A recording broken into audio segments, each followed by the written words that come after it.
Di bulan keluarga yang dilaksanakan oleh GKI Kebayoran Baru. Dan kebaktian hari ini dalam perjamuan kudus dengan tema Hormatilah ayahmu dan ibu.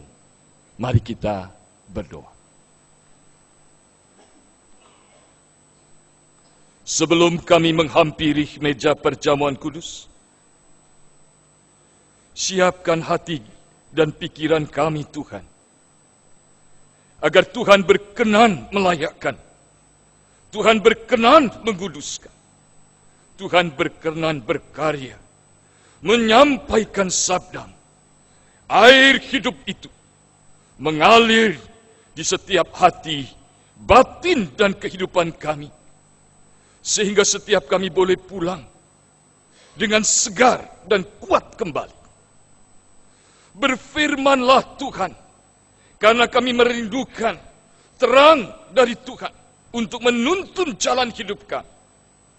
Oleh karena itu, kiranya Roh Kudus menenangkan hati dan pikiran kami, menguasai kami, dan bersabda di setiap hati dan kehidupan kami.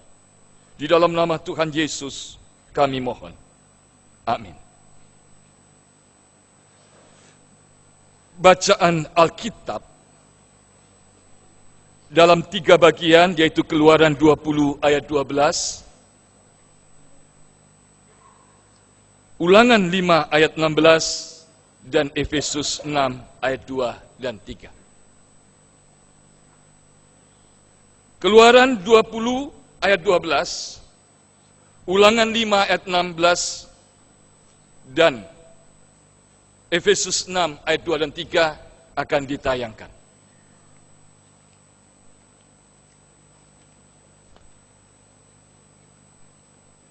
Keluaran 20 ayat 12 mengatakan, hormatilah ayahmu dan ibumu, supaya lanjut umurmu di tanah yang diberikan Tuhan Allahmu kepadamu. Ulangan 5 ayat 16, hormatilah ayahmu dan ibumu, seperti yang diperintahkan kepadamu oleh Tuhan Allahmu, supaya lanjut umurmu dan baik keadaanmu di tanah yang diberikan Tuhan Allahmu kepadamu. Efesus 6 ayat 2 dan 3. Hormatilah ayahmu dan ibumu. Ini adalah suatu perintah yang penting, seperti yang nyata dari janji ini, supaya kamu berbahagia dan panjang umurmu di bumi. Demikianlah pembacaan firman Tuhan. Berbahagialah orang yang mendengarkan firman Tuhan serta memeliharanya. Haleluya. Haleluya. Haleluya.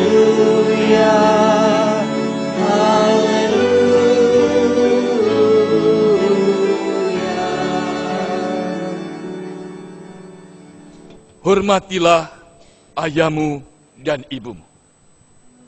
Yang ditulis dalam kitab Keluaran pasal 20 ayat 12 mau mengingatkan kepada orang Israel pada waktu itu sebagai syarat supaya kehidupan mereka diberkati oleh Tuhan di tanah perjanjian yang sedang mereka tuju, maka mereka harus menghormati, menghargai kepada ayah dan ibunya. Dengan kata lain, Tuhan sang pembebas yang telah melepaskan Israel dari tanah perbudakan. Tuhan yang merupakan awal dari perjanjian, yang menjadikan Israel yang adalah budak, yang tidak berharga, menjadi umat pilihan.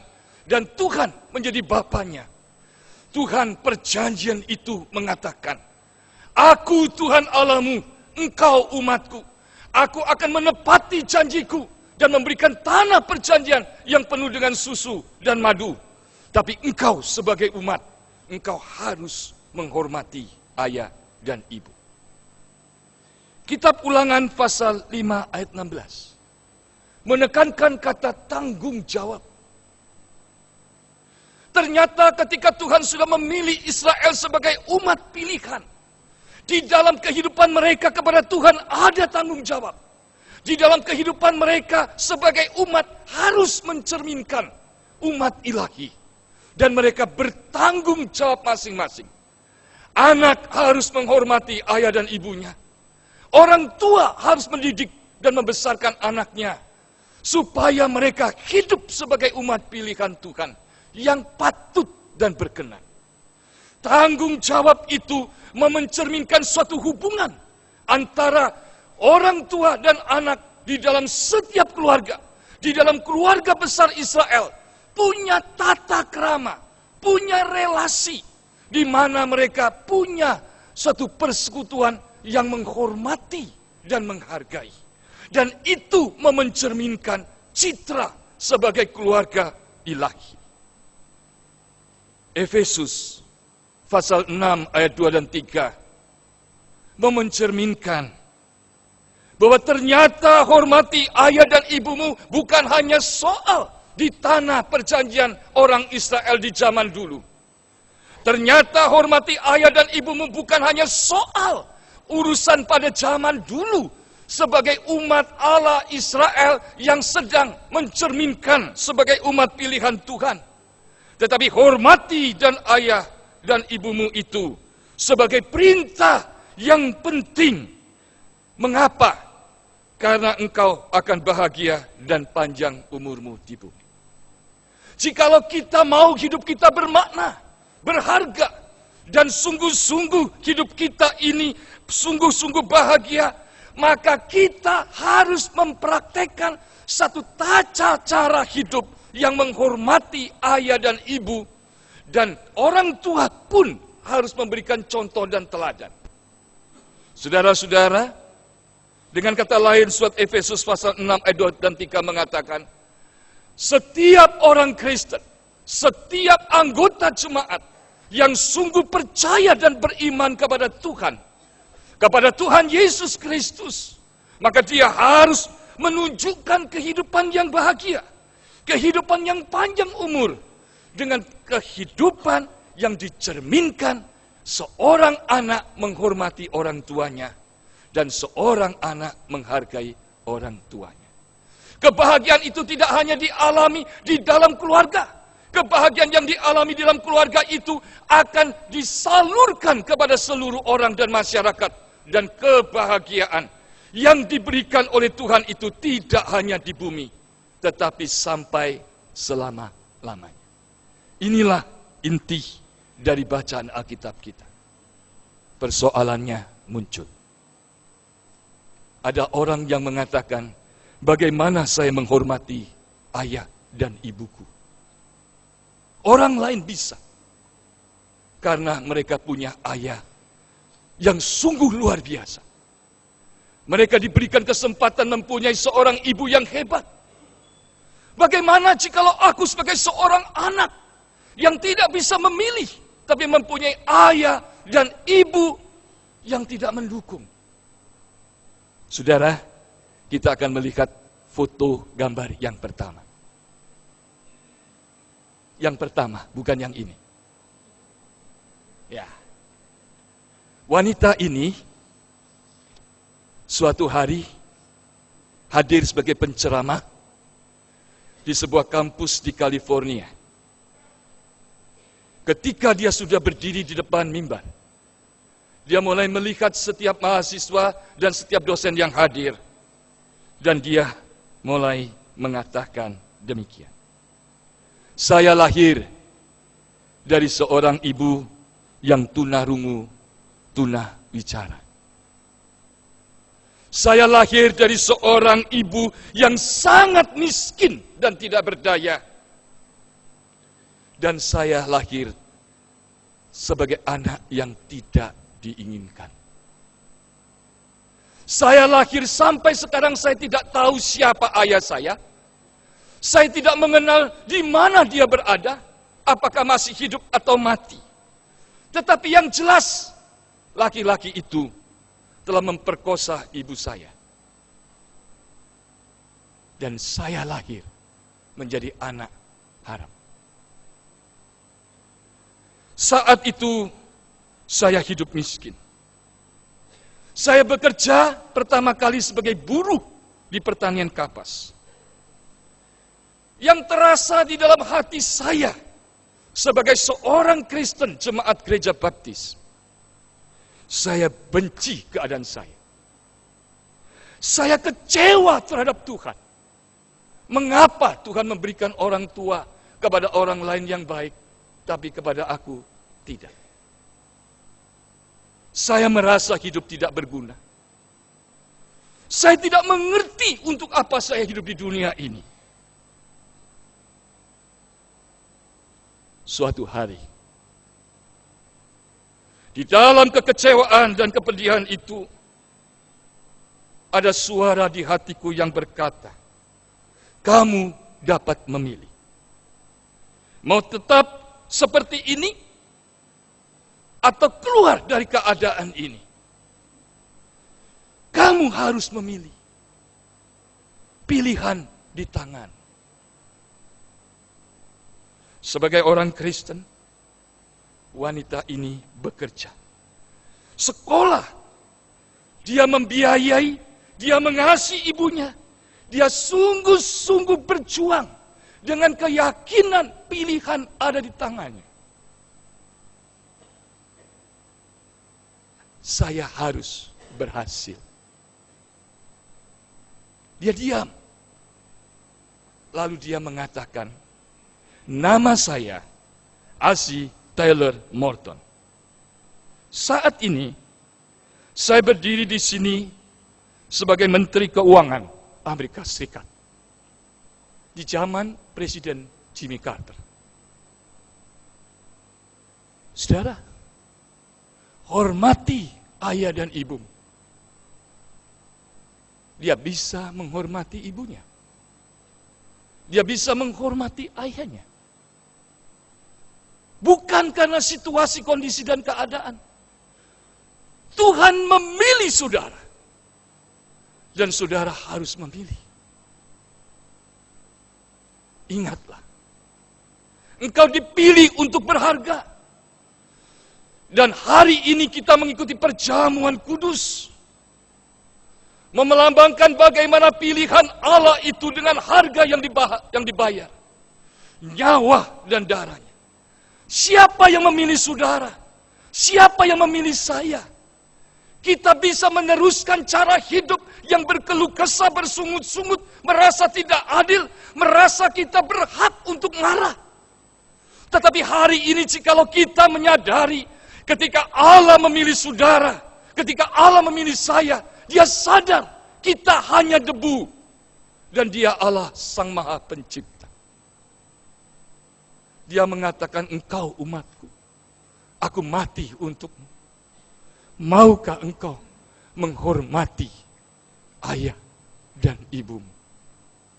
Jikalau sungguh Tuhan telah mati untukmu, jikalau Tuhan sungguh mengasihimu dan sungguh engkau yakin hidupmu berharga di mata Tuhan, maka engkau akan memilih untuk membiarkan hidup tidak menjadi sia-sia. Karena terlalu mahal pengorbanan Tuhan untuk. Yang terakhir, foto yang kedua dan terakhir. Anak ini bernama Sangda. Pada tanggal 27 Januari tahun 2006, saat itu dia berumur 15 tahun. Dia terpilih dari 1,4 miliar penduduk RRC. Menjadi 9 orang yang diberikan penghargaan tertinggi oleh pemerintah RRC. 1 dari 9 orang yang diberi penghargaan atas perbuatan yang luar biasa adalah anak ini. Saudara, apa luar biasanya anak ini? Luar biasanya dia sangat memperhatikan, mengabdi kepada ayahnya yang sakit-sakitan dan tidak berdaya. Pemerintah RRC memberikan penghargaan tertinggi untuk dia karena kerja keras, karena perilaku dan ucapannya yang menghormati ayah dan ibunya. Ternyata semenjak 10 tahun, usia 10 tahun, ia telah ditinggal oleh ibunya yang sudah tidak tahan terhadap suaminya. Jadi anak ini punya ayah yang sakit keras dan sangat miskin. Ibunya tidak tahan dan lari. Tinggallah anak ini berumur 10 tahun yang harus merawat, menjaga ayahnya yang tidak bisa apa-apa.